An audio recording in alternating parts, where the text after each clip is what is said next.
পঞ্চগড়ে কমছে শীতের তীব্রতা, তাপমাত্রা বেড়ে 13 ডিগ্রি। পঞ্চগড়ে মৃদু ও মাঝারি শৈত্যপ্রবাহ বয়ে যাওয়ার পর 2 দিন ধরে বেড়েছে তাপমাত্রা। দিনের সর্বোচ্চ তাপমাত্রা রেকর্ড হচ্ছে 27 থেকে 28 ডিগ্রি সেলসিয়াসের মধ্যে। ফলে দিনে ও রাতে দুই রকম আবহাওয়ার কারণে উত্তরে জেলা পঞ্চগড়ে অনেকে ভুগছে শীতজনিত বিভিন্ন রোগব্যাধিতে।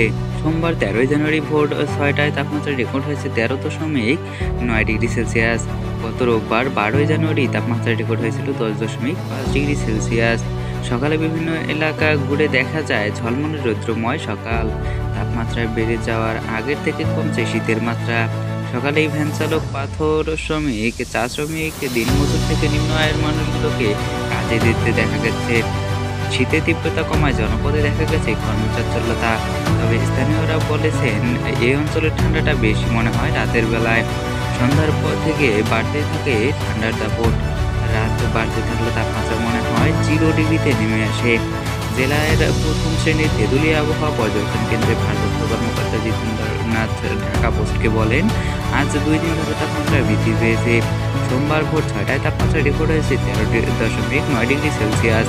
গতকাল রোববার 12 জানুয়ারি তাপমাত্রা রেকর্ড হয়েছিল 10.5 ডিগ্রি সেলসিয়াস।